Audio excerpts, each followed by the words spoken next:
এই মাত্র সোল্ড হইলো 2,10,000 টাকা। এই মাত্র সোল্ড হইলো ভোলার সন্ধ্যায় আজানে ঠিক পরপরই সোল্ড হয়ে গেল এই গরুটা।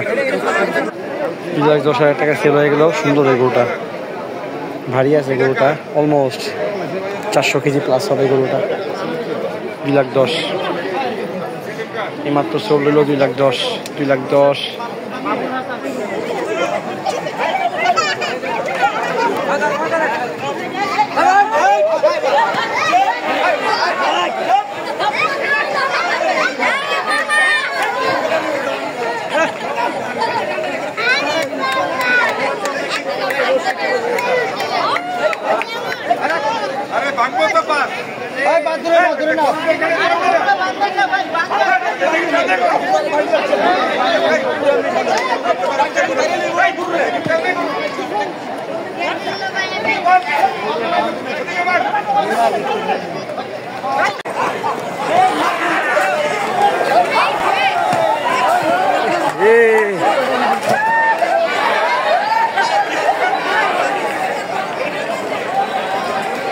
পাগল হয়ে গেছে গরুগুলা, পাগল হয়ে গেছে ভাই, গরুগুলা পাগল হয়ে গেছে।